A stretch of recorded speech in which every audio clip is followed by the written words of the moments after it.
Wie ich als Therapeutin so viele Schmerzen an meinem Arm hatte, dass ich mir kaum noch die Zähne putzen konnte.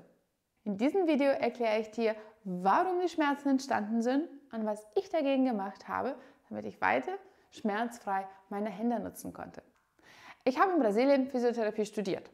Als ich nach Deutschland kam, ist die Ausübung vom Beruf sehr unterschiedlich als das, was ich in Brasilien kannte. Hier habe ich viel mehr als Manualtherapeutin gearbeitet, als das, was ich in Brasilien gemacht habe. Durch dieses ständige Nutzen von der Hand und die Muskulatur von den Unterarmen hatte ich so viele Beschwerden, meine Muskulatur war so überfordert, dass dann einfache Bewegungen wie Zähneputzen mit Handdrehung fast unmöglich waren. Schmerzen, die die Muskulatur von den Unterarmen betreffen, von allem aus der äußeren Kante von den Ellenbogen und dann ausstrahlen Richtung Hand, die werden auch als Epikondylitis genannt, beziehungsweise, wenn es auf die Außenkante ist, Tennisellenbogen.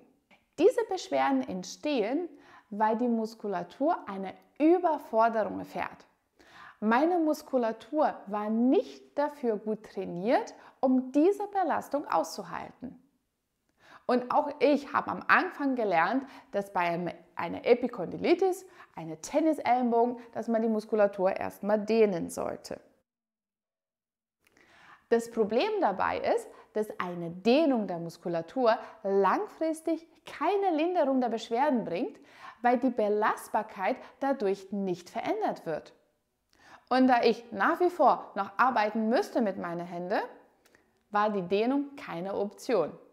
Um zu wissen, ob deine Beschwerden vom Ellenbogen tatsächlich von dieser Überforderung der Sehnenansatzen bzw. der Muskulaturansatzen kommen, kannst du einen ganz einfachen Test durchführen.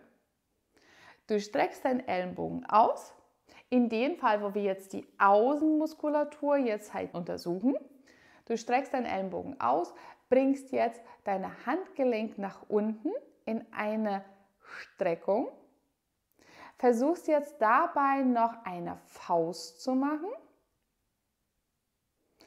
Und wenn du jetzt bei dieser Bewegung einen Widerstand gibst nach oben, das heißt, du versuchst deine Hand, diese Faust nach oben zu bringen, wenn dadurch Beschwerden in dem Bereich entstehen, ist es ein positiver Test für eine Epikondylitis.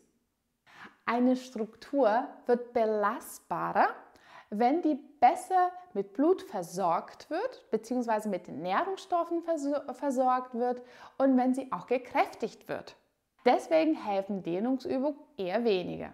Ich zeige dir die beiden Übungen, die mir am meisten geholfen haben, um meine Beschwerden zu lindern. Und ganz wichtig dabei ist, dass du auch auf die Details achtest. Durch eine saubere Ausführung von den Übungen erzielst du eine maximale Aktivierung von der Muskulatur, verbesserst du die Kraft und auch die Blutversorgung von dem Bereich. Für die erste Übung solltest du jetzt gezielt die Muskulatur von den Unterarmen trainieren. Du kannst diese Übung sowohl im Sitzen machen, aber auch im Stehen. Wenn du sie im Sitzen machst, versuchst du dich hinzusetzen, dass dein Unterarm jetzt halt auf dem Tisch abgelegt ist. Damit wirst du ein bisschen stabiler. Falls du es im Stehen machen solltest, versuche dabei deinen Ellenbogen fest am Bauch zu haben, dass du deine Stabilität erstmal hast.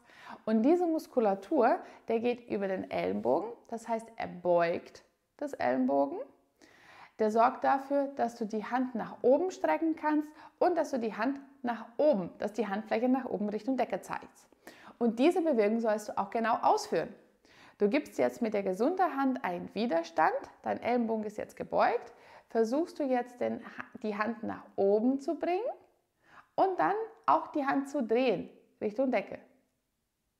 Und mit der gesunden Hand gibst du dann einen Widerstand dafür. Und diese Übung sollst du dann halt ein paar Mal wiederholen. Das heißt, Ellenbogen ist gebeugt, du bringst deine Handgelenk nach oben und dann die Handfläche nach oben Richtung Decke. Und mit der gesunden Seite einen Widerstand leisten. Du kannst diese Übung auch zum Beispiel auch mit einem Gewicht machen, wie zum Beispiel eine Flasche Wasser.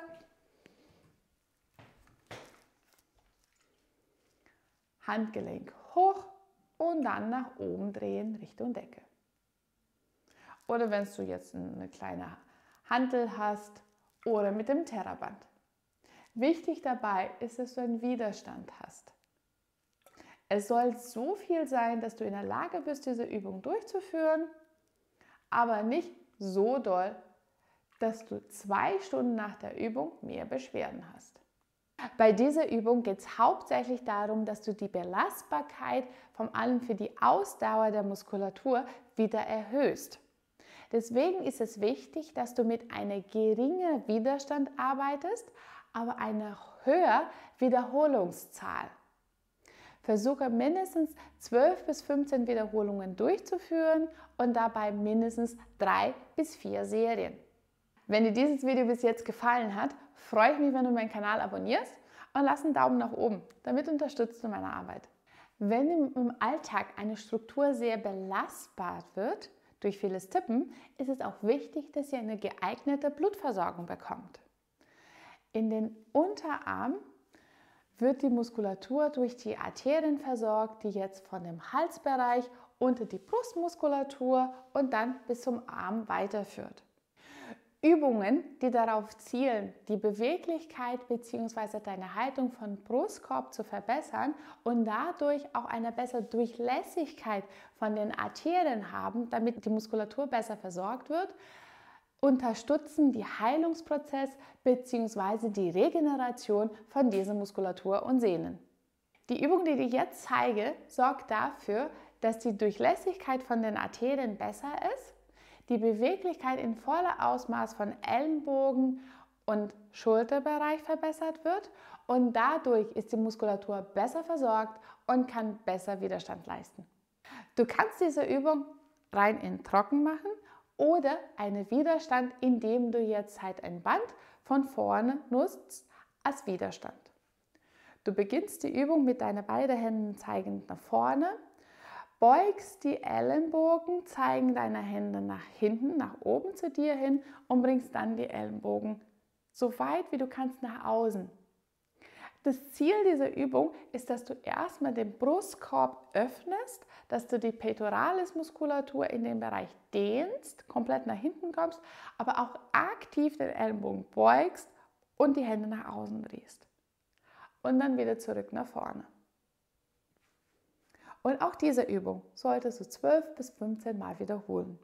Du beginnst, deine Hände zeigen nach vorne, du bringst deine Hände nach hinten weg, Ellenbogen öffnen, Brustkorb öffnen, tief einatmen, ausatmen, wieder nach vorne. Auch diese Übung solltest du ein paar mehr Wiederholungen machen. Das heißt 3 bis 4 Serien, jeweils 12 bis 15 Wiederholungen. Wichtig dabei ist, die volle Bewegungsausmaß auszunutzen.